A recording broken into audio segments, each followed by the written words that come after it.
শোনো শোনো শোনো সবে শোনো দিয়া মন, আজ আমি রেঁধেছি ডিমের মালাইকারি করিয়া যতন। ডিমের মালাইকারি, তার জন্য দুটো পেঁয়াজকে আমি সরু সরু করে কেটে নিয়েছি।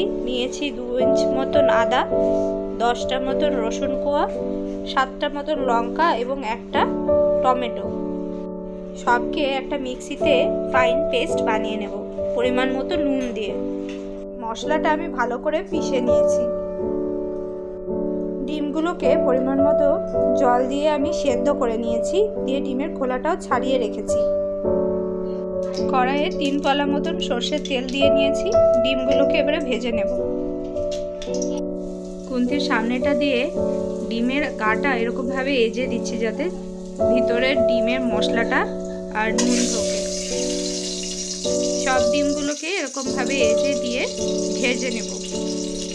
ডিমগুলো ভাজার সময় আমি আগে থেকেই একটু নুন দিয়ে নিয়েছিলাম যাতে ডিমগুলো চিটে না যায়।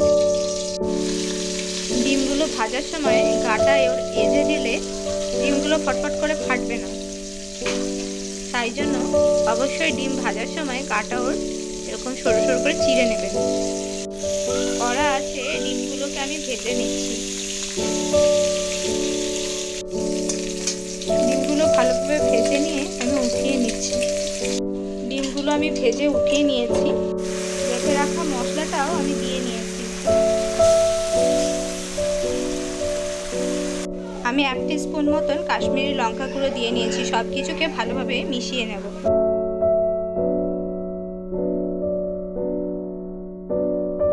নারকেলটাকে শিলে ভালো করে বেটে নিচ্ছি। মশলাটা দেখুন খুব ভালোভাবে কষে গিয়েছে, তেল ছেড়ে দিয়েছে। আমি বেটে রাখা নারকেলটা দিয়ে নিচ্ছি।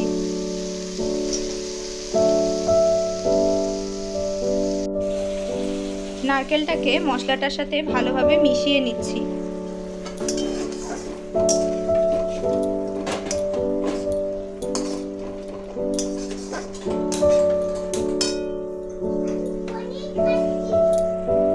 যেহেতু ডিমের মালাইকারি, তাই মালাই না দিলে কি হয়, তাই জন্য দুধের সর আর দুধ অল্প একটু নিয়েছি, দিয়ে নিচ্ছি। দুধের সরটাকে হাত দিয়ে ভালো করে একটু ঘেটে নিয়েছি। মশলাটা বেশ ভালোভাবে কষে গিয়েছে। আমি ভেজে রাখা ডিমগুলো দিয়ে নিচ্ছি। গরম জল আমি দিয়ে নিয়েছি, ছোট বাটির 1 বাটি মতন। মিষ্টির জন্য ব্যবহার করছি সুগার ফ্রি। ডিমের মালাইকারি এই রেসিপিটি হালকা মিষ্টি মিষ্টি হবে, তাই আপনারা স্বাদ মতো মিষ্টি দিয়ে নেবেন। ঝোলটা দিয়ে নেওয়ার পর আমি 3 মিনিটের মতন এটাকে ঢাকনা দিয়ে ঢেকে রাখছি।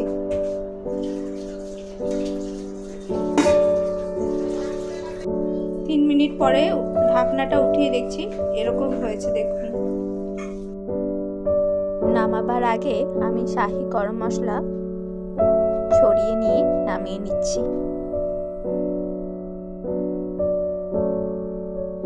আমাদের ডিমের মালাইকারি রেসিপিটি একেবারে রেডি হয়ে গিয়েছে। রেসিপিটি ভালো লাগলে আপনারা একটু সবার সাথে শেয়ার করে নেবেন। দেখতেও যেমন সুন্দর হয়েছে, এর স্বাদও তেমনই সুন্দর। বাড়িতে একবার হলেও এই রেসিপিটি ট্রাই করার অনুরোধ রইল। এটা আপনি ভাত বা রুটি বা পরোটা সবের সাথেই এটা সার্ভ করতে পারবেন। ডিম তো আপনারা প্রায়শই খেয়ে থাকেন, কিন্তু এইরকমভাবে একবার ডিম বানিয়ে দেখবেন আপনাদের মুখে এর স্বাদ লেগে থাকবে, কথা দিলাম।